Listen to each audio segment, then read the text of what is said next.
સ્નાન કરતી વખતે આ મંત્રનો જાપ કરજો, પાણીની જેમ ધનની વર્ષા થશે. પ્રિય ભક્તજનો, આપ સ્નાન કરતી વખતે આ મંત્રનો જાપ કરજો. કેટલા જણ સ્નાન કરતી વખતે મંત્ર બોલો છો?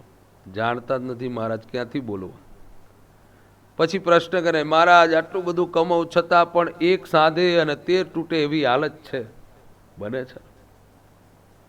તો આ મંત્રનો જાપ ખરેખર સચોટ છે.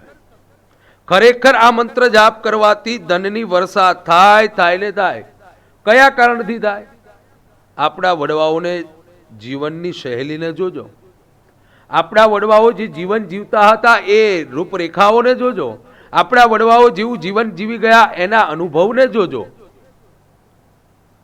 મહારાજ એમની પાસે આટલી બધું ધન ક્યાંથી હતું? અરે હજારો, કેટલું બધું ધન હતું.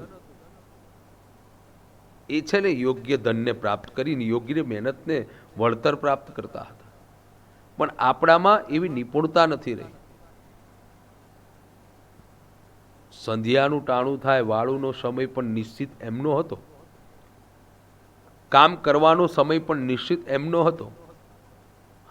આપણી પાસે એવા કોઈ ટાઈમ નક્કી નથી રહ્યા. પ્રગતિ વૃદ્ધિ ત્યાં નથી થતી. તમે સ્નાન કરો છો, સ્નાન કરવાથી ધનની વૃષ્ટિ કેવી રીતે થાય? થાય કે ન થાય? કેટલા જણ વિચારો છો કે આ મંત્રથી તમારા ઘરે ધનની વર્ષા થશે? હું તો વિચારું છું, કારણ કે ગુરુદેવે ત્યાં પ્રૂફ કરીને બતાવ્યું છે. આજે આ કથા દરમિયાન આપને હું પ્રૂફ કરીને બતાવું છું કે આ પ્રમાણે કરજો, 1000% તમને આમાં સફળતા મળશે. નહીં ધાર્યા હોય કામ સફળથી પરિપૂર્ણ થશે, પણ ક્યારે? કરો છો ત્યારે. આ પ્રમાણે વર્તન કરશો ત્યારે.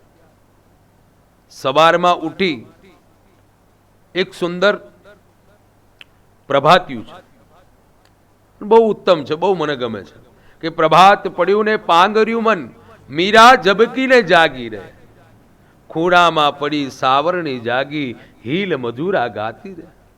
પ્રભાત પડે ને એટલે પાંગરી જાય મન, મીરા ઝબકીને જાગી, ભક્તો ઝબકીને જાગી જાય, સાધુ સંતો ઝબકીને જાગે અને સવારમાં ઉષા કાળમાં જાગી સરસ મજાનું સ્નાન કરે અને સ્નાન કરતા મંત્રનો જાપ કરે છે. વાલા, કયો મંત્રનો જાપ છે? મંત્ર છે ગંગા સિંધુ સરસ્વતી ચ યમુના ગોદાવરી નર્મદા કાવેરી સરયુ મહેન્દ્ર તનયા ચરમાન્વતી વેદિકા ક્ષિપ્રા વત્યવતી મહાસુર નદી ખ્યાતા ગયા ગંડકી પૂર્ણા પૂર્ણ જલે સમુદ્ર સહિતા સ્નાનમ સદા મંગલમ. આ મંત્રનો જાપ કરી અને સ્નાન કરવામાં આવે, ચોક્કસ તમારા જીવનમાં ધનની વૃષ્ટિ થાય. કેવી રીતે? તમને જીવનમાં જો આળસ હશે તો તીર્થોનું આવરણ થાય છે. ગંગા, યમુના, સરસ્વતી, તાપી, નર્મદા, કાવેરી, એ નદીઓનું ઘરમાં આવરણ થાય. કારણ કે શાસ્ત્ર કહે છે કે કળિયુગમાં સંપત્તિ હશે પણ સમય નહીં હોય. આપણી પાસે સમય ના હોય, સંપત્તિ હોય. કદાચ કોઈ ભૂદેવને યજ્ઞ કરવા બોલાવો તો કહી દો કે બધું તમે લાવી દેજો મહારાજ, હું આપને યોગ્ય મૂળગા આપી દઈશ, યોગ્ય રૂપિયા જે થતા હશે તમને આપી દઈશ. કારણ શું? સંપત્તિ છે, સમય નથી. વાલા, સમયને કાઢતા શીખો, સમયને વાપરતા શીખો.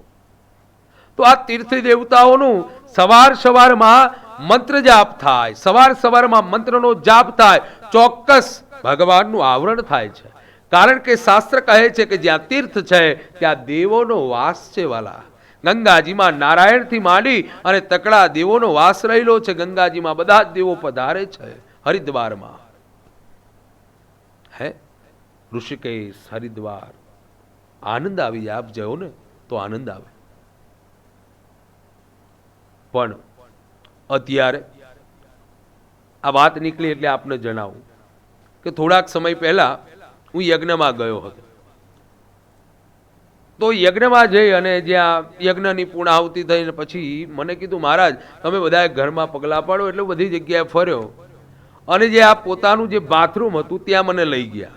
મહારાજ આ બાથરૂમ છે, સરસ મજાનું બાથ બનાવ્યું છે, સરસ મજાનું સંગીત વાગે અને સ્નાન કરવાની એટલી મજા આવે. એટલે અંદર હું હસવા લાગ્યો.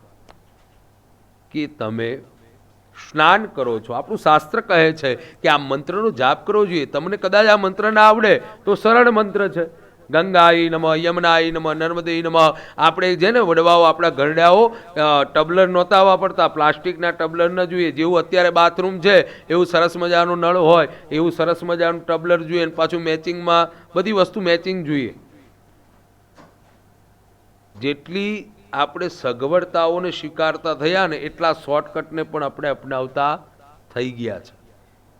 એટલે તકલીફો આપણે આમંત્રિત કરીએ છીએ, તકલીફ આવતી નથી. આપણા મનમાં એવો પ્રશ્ન ઉદ્ભવે કે સાલું આ સ્નાન કરવાથી, તીર્થોના સ્નાન કરવાથી શું આપણા જીવનમાં લક્ષ્મીની વૃષ્ટિ થાય?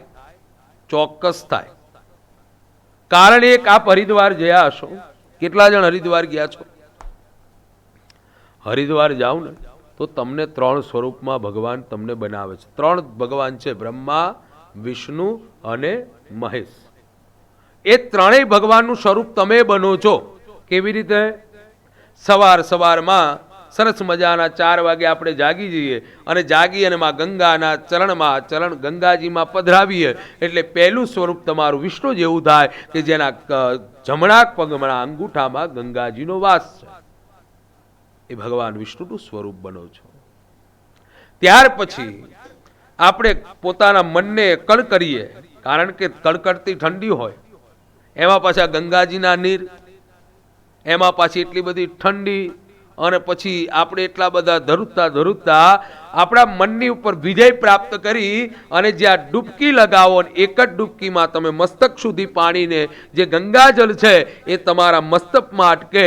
એટલે કોના જટામાં ગંગાજી છે? ભગવાન શિવની જટામાં ગંગા રહેલા છે.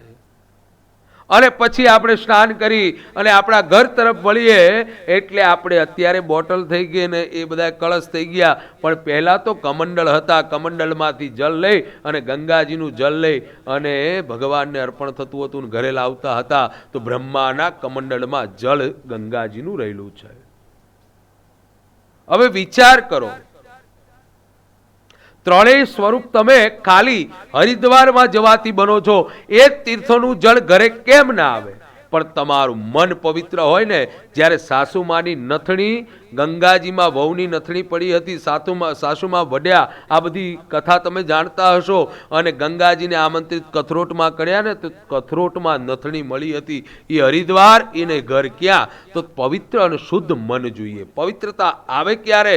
કે તમે તીર્થના જળથી સ્નાન કરો છો અને સ્નાન કરતા આ મંત્રનો જાપ થાય, ગંગા સિંધુ સરસ્વતી ચ નર્મદા કાવેરી સરયુ મહા.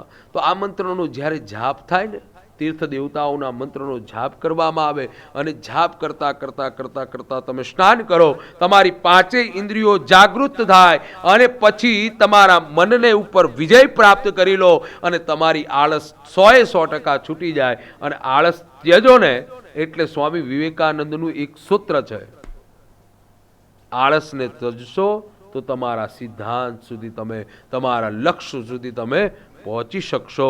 તો વાલા ભક્તો, સવારમાં ઉઠી અને સ્નાન કરતા સમયે કરી લો આ મંત્રનો જાપ. જેમ પાણીની વર્ષા થાય એમ ઘરમાં ધનની વર્ષા થશે.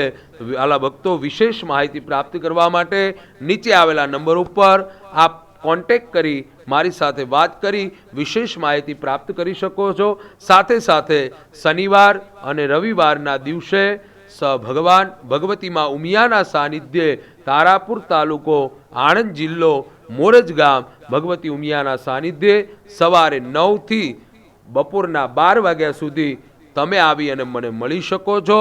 યોગ્ય માર્ગદર્શન, જ્યોતિષથી માંડી તમામ પ્રકારના કર્મના સિદ્ધાંત માર્ગદર્શન આપને પ્રાપ્ત થઈ શકશે.